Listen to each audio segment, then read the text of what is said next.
Hola, soy el Dr. Eduardo Villela y esto es Sex Ed Podcast, tu podcast de educación sexual. El día de hoy vamos a hablar del género. Vamos a ir definiendo qué es, no vamos a hablar del contexto histórico, eso lo trataremos después, y cómo se va diferenciando en la identidad y en la expresión de género. Voy a tratar de ser muy neutral para que cada uno de ustedes, a su propio ritmo y a su propia manera, pueda contestarse la pregunta de si es algo importante, si es algo que trasciende, si es algo que nada más está de moda y qué es lo que, o sea, cuál es la complicación o cuáles son las implicaciones de todo este discurso, de toda esta representación excesiva, de si se está llevando más allá o si ya era hora de tenerla, ¿ok? Cuando hablamos del género, hay dos normas, las cuales se han seguido por mucho tiempo, que es varón o macho, hombre y masculino, contra hembra, mujer y femenino. Y siempre habla de que estas tres van de la mano, ¿okay?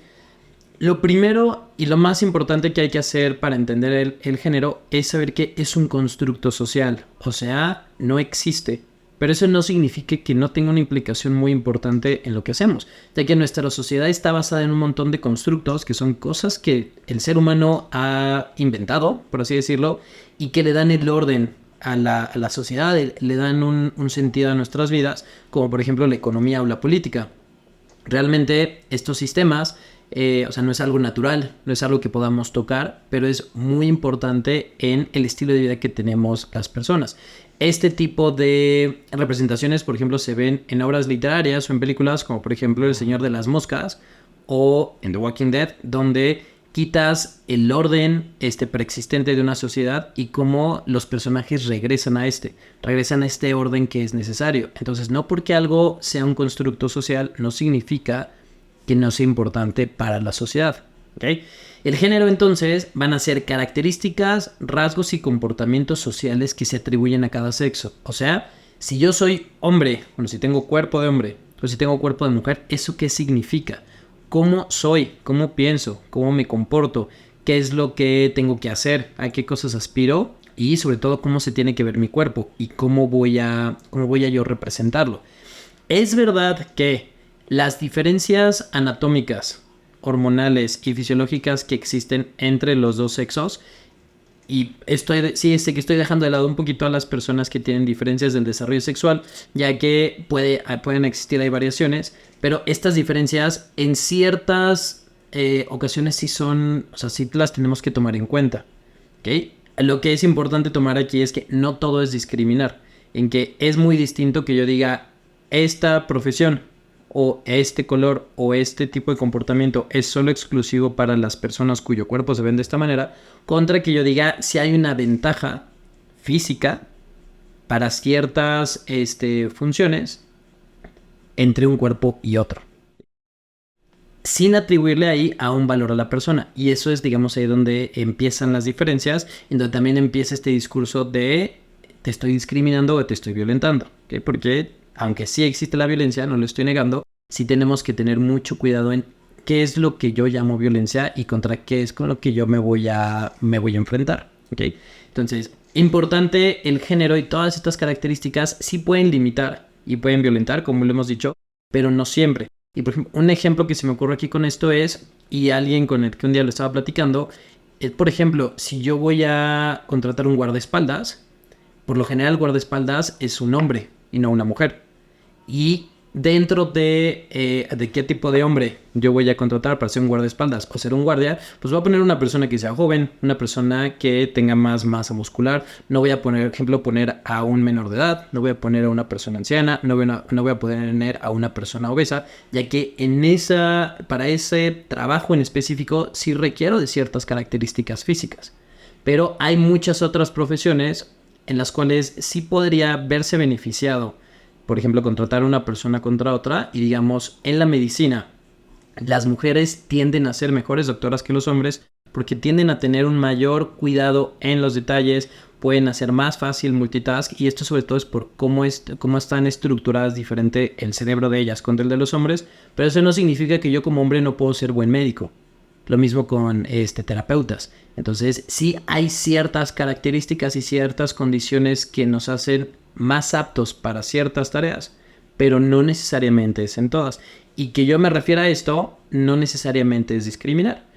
Llega a ser discriminatorio cuando yo no te permito a ti, por cómo se ve tu cuerpo, el que tengas una profesión, el que tengas acceso a ciertos derechos, el que te traten de cierta manera o que te tengas que representar de alguna u otra forma.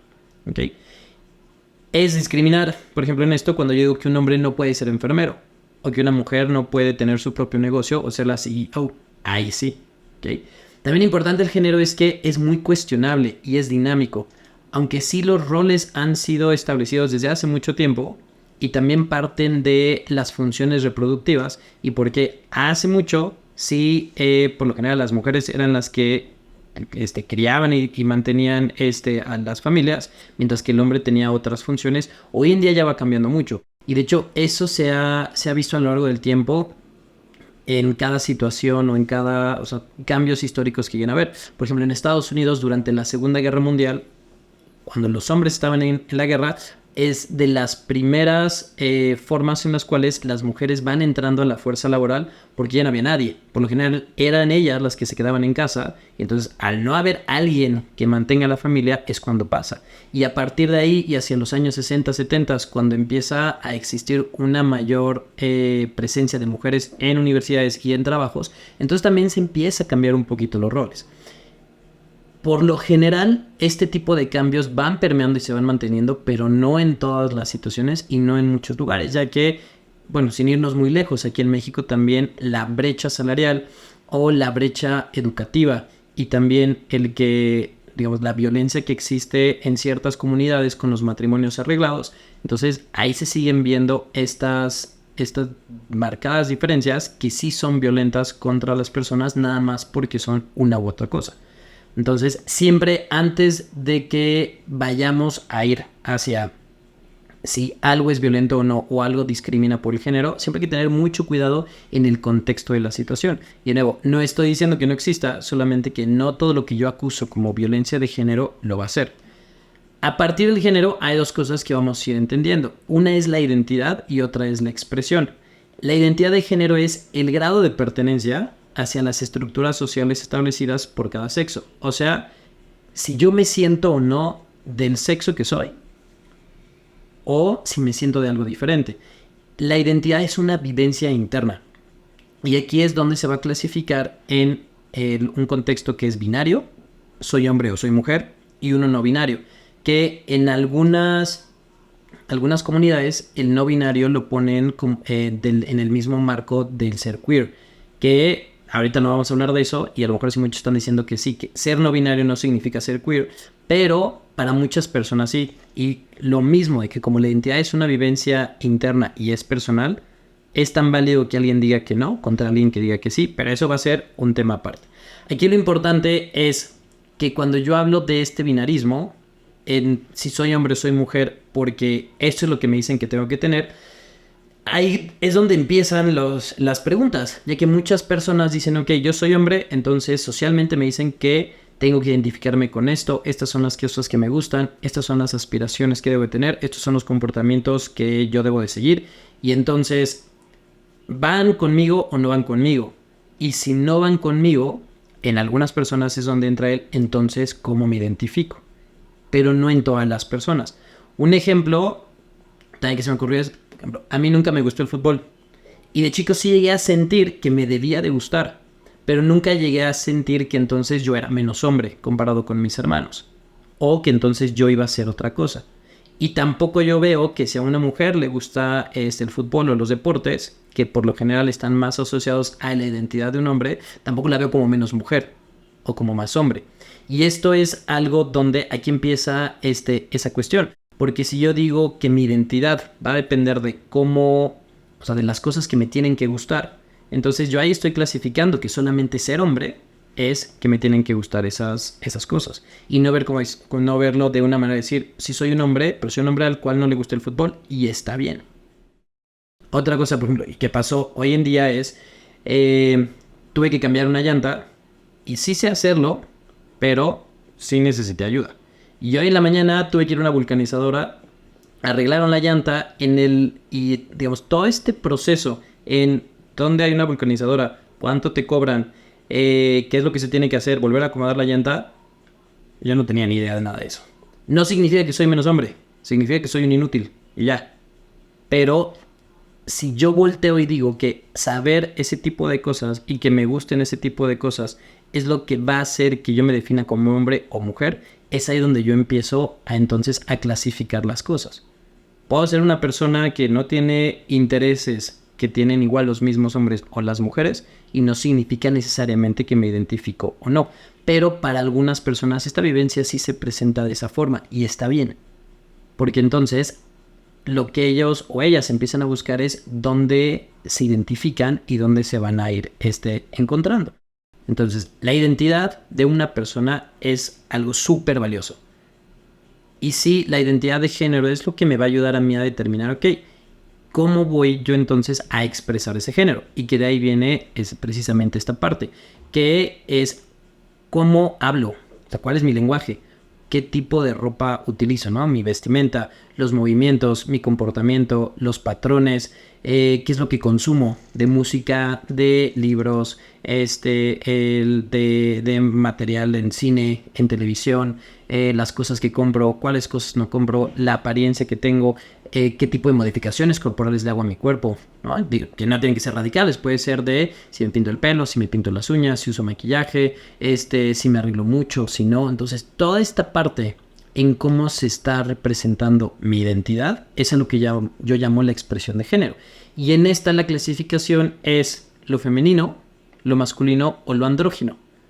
Lo andrógino es una expresión corporal que puede representar tanto cuestiones masculinas o femeninas. Y aquí también entonces entra este debate de si yo uso color rosa, entonces estoy utilizando un color femenino, o si solamente uso azul estoy utilizando una expresión masculina.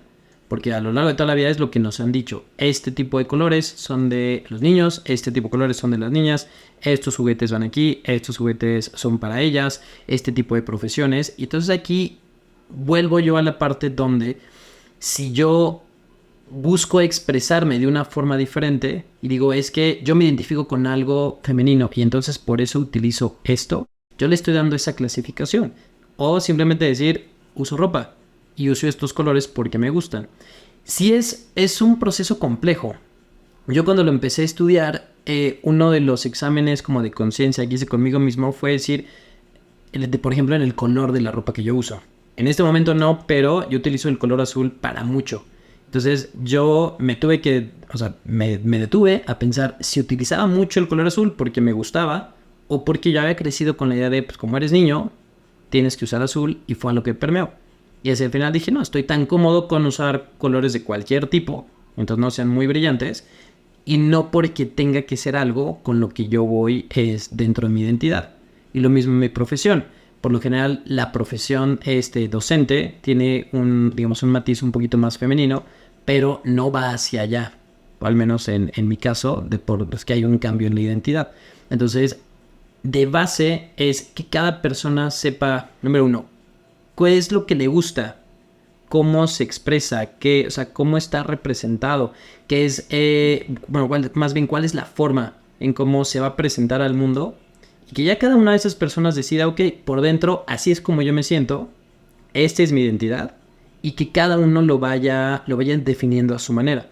Porque también uno de los problemas que estamos viendo hoy en día es que tratamos de encasillar en mi cuerpo se ve de esta manera, a mí me atrae esto, a mí me gusta esto, esta es mi profesión, así me quiero vestir, así me quiero pintar, así me quiero poner, entonces, ¿en cuál quedo? Entonces, ¿qué es lo que le tengo que sumar o qué es lo que le tengo que quitar para encajar?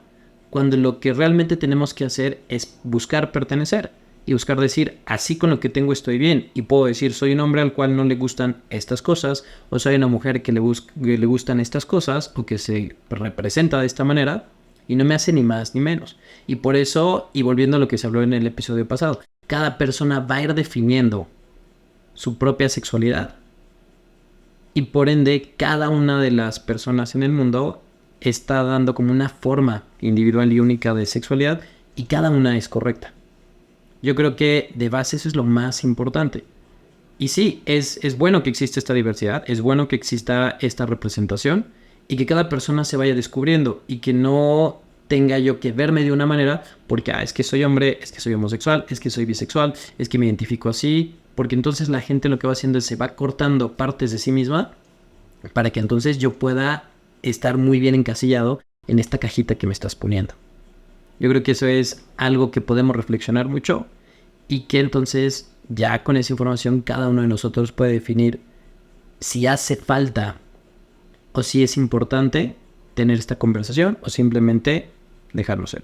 En mi opinión, sí es bueno que la tengamos por la representación y para quitar el estigma y para quitar la patologización que se le da a las personas porque no se ven o no se sienten de una manera como yo, sociedad, quiero que se vean o quiero que se representen. Muchas gracias por acompañarnos. Nos vemos en el siguiente. Sale, bye.